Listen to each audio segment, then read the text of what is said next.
Okay दोस्तों, तो हमने पहले सब्जेक्ट की डेफिनेशन को समझ ली, व्याख्या को समझ ली, उसके सेंटेंस भी देख लिए, तो अच्छे से समझ में आ गया सब्जेक्ट क्या है, किसे बोलते हैं। ओके, तो अब हम सीखेंगे व्याख्या वर्ब की यानी क्रियापद की।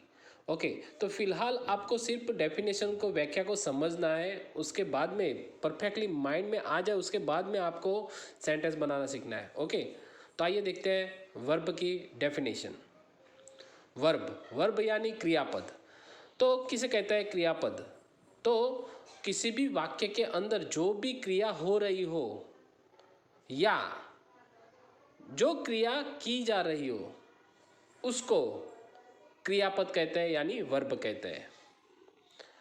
तो डेफिनेशन क्या कहना चाहती है कि कोई भी वाक्य है उसके अंदर जो भी क्रिया हो रही है या किसी के द्वारा की जा रही है उसको हम क्रियापद कहते हैं, वर्ब कहते हैं। क्रिया किसी भी प्रकार की हो सकती है, सोने की हो सकती है, बैठने की हो सकती है, खेलने की हो सकती है, देखने की हो सकती है, या तो दौड़ने की हो सकती है। किसी भी प्रकार की क्रिया हो रही है उसको हम क्रियापद बोलते हैं, यानी वर्ब बोलते हैं। ओके, तो अब हम उसके सेंटेंस देखते हैं। नीचे देखो, 3 सेंटेंस लिखे हैं। सिंपल प्रेजेंट टेंस में वाक्य है, यानी सादा वर्तमान काल का वाक्य है, तीनों का तीनों। देखिए, पहला वाक्य क्या कहना चाहता है?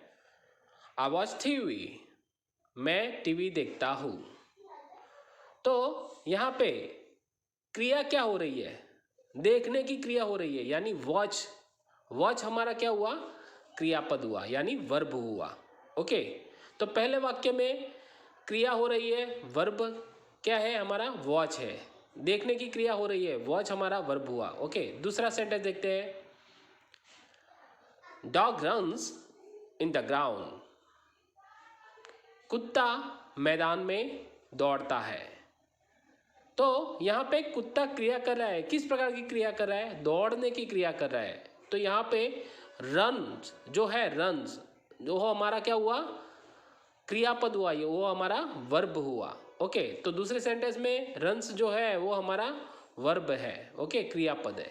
ओके, तीसरा sentence, company makes toys.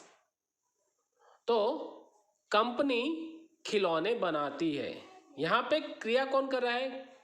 Company कर रही है, लेकिन किस प्रकार की क्रिया कर रही है? बनाने की क्रिया कर रही है, खिलौने बनाने की क्रिया कर रही है, यानी मेक्स। बनाना यानी मेक्स। मेक्स हमारा क्या हुआ? वर्ब हुआ, क्रियापद हुआ। मेक्स हमारा क्या हुआ? वर्ब हुआ, क्रियापद हुआ।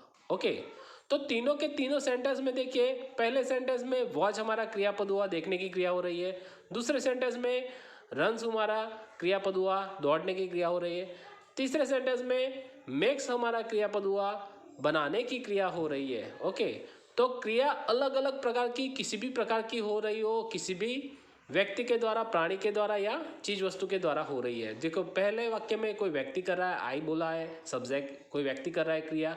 दूसरे सेंटेंस में देखिए प्राणी है, डॉग है, वो क्रिया कर रहा है। तीसरे सेंटेंस में कंपनी है, यानी चीज वस्तु या कोई भी ऑब्जेक्ट के तौर पे हम ले सकते हैं उसको, यानी चीज वस्तु के साथ में हम इंक्लूड कर सकते हैं उसको। तो वो सब्जेक्ट कोई भी हो सकता है, क्रिया किसी भी प्रकार की हो सकती है। तो किसी भी वाक्य के अंदर किसी भी के द्वारा क्रिया हो रही है, जो भी क्रिया हो रही है या क्रिया की जा रही है, उसको हम क्रियापद बोलते हैं, वर्ब बोलते हैं। ओके, तो दोस्तों मैं आशा रखता हूँ कि आपको वर्ब की डेफिनेशन, व्याख्या अच्छे से समझ में आई होगी और इस सेंटेंस के माध्यम से अच्छे से समझोगे। ओके, तो अब हम अगले वीडियो में देखेंगे ऑब्जेक्ट किसे कहते हैं, ऑब्जेक्ट की डेफिनेशन देखेंगे और उसके सेंटेंस देखेंगे। इसके बाद में हम अच्छे से सेंटेंस बनाना सीख जाएंगे। ये तीनों की तीनों डेफिनेशन एक बार माइंड में आ गई, सब्जेक्ट, वर्ब और ऑब्जेक्ट की, उसके बाद में सेंटेंस बनाना एकदम आसान हो जाएगा। ओके, तो ये सिंटैक्स हमको पहले तो समझ लेनी है, सब्जेक्ट, वर्ब और ऑब्जेक्ट की, उसके बाद में हमें सेंटेंस बनाना सीखना है अच्छे से। ओके, तो वीडियो अच्छा लगा तो वीडियो को लाइक करें, शेयर करें, कमेंट करें और सब्सक्राइब बटन दबाना ना भूलें। और हाँ, बेल आइकन भी दबा दें ताकि हमारा हर एक वीडियो का नोटिफिकेशन आपके तक आता रहे और आप अच्छे से स्पोकन इंग्लिश, इज इंग्लिश और प्रोफेशनल इंग्लिश सीखते रहे। ओके, मिलते हैं अगले वीडियो में, तब तक के लिए धन्यवाद।